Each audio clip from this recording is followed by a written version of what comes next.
Big news out of the RNC. What a crazy week, a poorly organized convention. It seemed as though there were more surprises than they wanted. A couple of surprises at a convention may not be a bad thing, but they had a ton. Probably the biggest was the Cruz non-endorsement of Donald Trump. And now, as the dust settles, Donald Trump saying, even if Cruz gives me his endorsement, I won't accept it. To remind you, this was the magic from the RNC when Cruz spoke.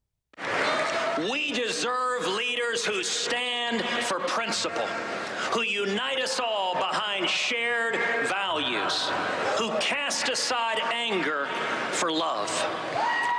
That is the standard we should expect from everybody.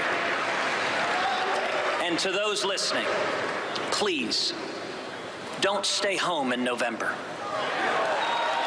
If you love our country and love your children as much as I know that you do, stand and speak and vote your conscience. Vote for candidates up and down the ticket who you trust to defend our freedom and to be faithful to the Constitution. Well, that was a huge surprise, of course, even though Trump says, well, I knew he was going to do that, but I thought I'd let him on stage anyway. Right, right. It was that trigger. The trigger phrase was "vote your conscience." As soon as he said that, everybody knew the jig was up, and they knew that because that's code for go against your party leaders. Right. So it was pretty clear. The funny thing in all of this, what kind of makes me smile a little bit, is the fact that Trump now comes across almost as magnanimous. Almost as having some kind of taking the moral high ground, because he knew in advance, they knew that this was going to be the speech. They got sight of the speech a couple of hours beforehand, and yet he still allowed him onto the stage.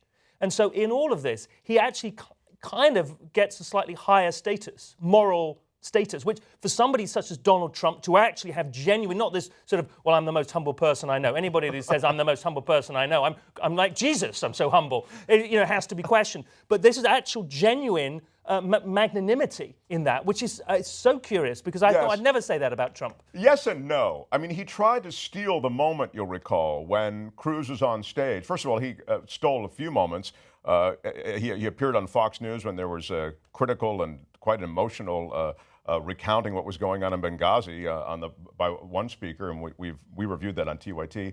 But in this case, while Cruz is speaking, you'll remember Trump got up, and a lot of the cameras cut to him. Right. So his magnanimity was being, I think, diminished a little bit maybe in that moment. Sure. No, it was tempered, and he was trying to pull focus to a degree. I think the other thing is I don't think either of them anticipated quite how incendiary this was going to be, either on the Cruz side or on the Trump side. Because certainly if they had anticipated that, I would argue, notwithstanding what I just said about him coming across as having the upper hand or magnanimous, he probably would not have allowed him to take the stage. Absolutely right. I mean, it stole the news cycle for the next day. And it's stealing it in some sense today. And by the way, in that service of the stealing of the news cycle, Trump himself is helping to steal the news cycle. In other words, he's keeping this story alive. Right. Cruz's non-endorsement continues to be a story from today. You should have let this go. It should be in the rear view for you. Which just demonstrates what we've talked about so many times, the narcissism, the thin-skinnedness, the pettiness,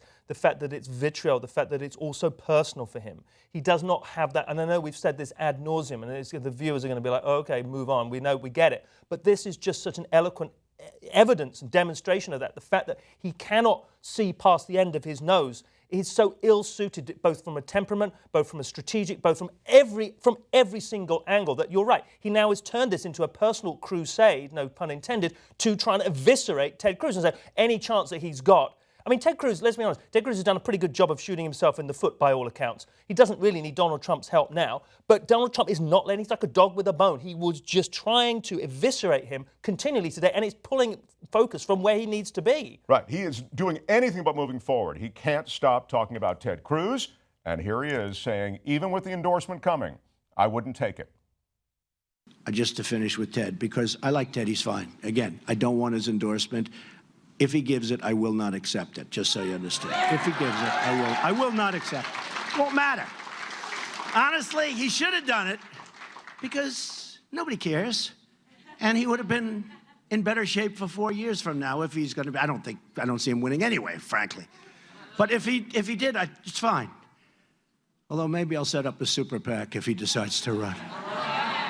That's the environment in which he's most comfortable, Donald Trump, is that kind of riffing and just off the cuff and insulting and then litigation, and it's sort of like you can't litigate him, although he would like to. But what he's going to do is he's going to set up a super PAC, and he's going to sort of throw his sort of financial muscle around that way, and really try and screw him over. And this is a guy that's been involved in the USA Today did an exclusive on it a short while ago. He's been involved in over 35, or is involved in 3,500 separate pieces of litigation. Some as a plaintiff, some as defendant, but 3,500, it's the most of any. I mean, not to, just so that we're clear, Hillary Clinton's involved in about 900, so that's sizable as well. Right. But he's involved in, it's by a country mile. It's the largest amount of litigation anyone's involved in. And that's just him, he gets personal. The other funny thing with that video is Mike Pence is standing there squirming in the background. He's like, what the fuck am I doing here? What have I signed up for? I am chained to this lunatic. Thank you, because I was just about to mention Mike Pence. And as I look at Pence, and we have another piece of video coming, and you'll be able to see Pence standing back there, taking the revered Chris Christie position, I might add. That was Christie's old position, standing there looking humiliated. But Pence doesn't sell the humiliation the way Christie did. Right. And so I think in the end, maybe Trump chose Pence because he could be the guy who'd stand behind him and look a little bit better than Chris Christie. Possibly. I don't know. He doesn't quite, his eyes aren't pleading, help, get me out of here, quite as much as Chris Christie's did. And Trump continues about Ted Cruz. Honestly, he may have ruined his political career. I feel so badly. And, he'll come and endorse over the next little while. He'll come and endorse because he has no choice. But I don't want his endorsement. What difference does it make? I don't want his endorsement. I have such great I don't want his endorsement. Just, Ted, stay home, relax, enjoy yourself. I still don't get, and I see Mike Pence there, I still don't see how those guys take a long car ride together. I mean, they don't agree on much of anything. No. Certainly on... In that interview, I know again, the Jank and the guys reviewed it and went over it on Monday, I think it was, but just... they talk about chemistry, and all of that's nonsense, in my opinion. But Trump doesn't. But what isn't nonsense? It was evident to me from that.